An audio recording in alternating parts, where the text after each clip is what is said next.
My name is Redmond, and I am helping to build an artist residency at the Wisconsin Aluminum Foundry in Manitowoc, Wisconsin.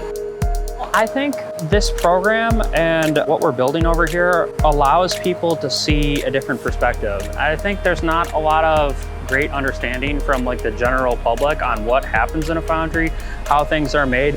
Where do the objects that we purchase or interact with on a daily basis that are made in a foundry, where do they come from? Who makes them? The work involved with it, and then also the talent that's required in order to make patterns and to make castings and then to machine them later on. So I think it's a real eye-opener, and it gives people a new perspective on how things are made and who makes them, whether it be an artist or the workforce. A lot of the stuff that might come through here might be something that is made for an industry or an infrastructure project or maybe government related. So vital that we can have the ability to make some of the products and castings that come through.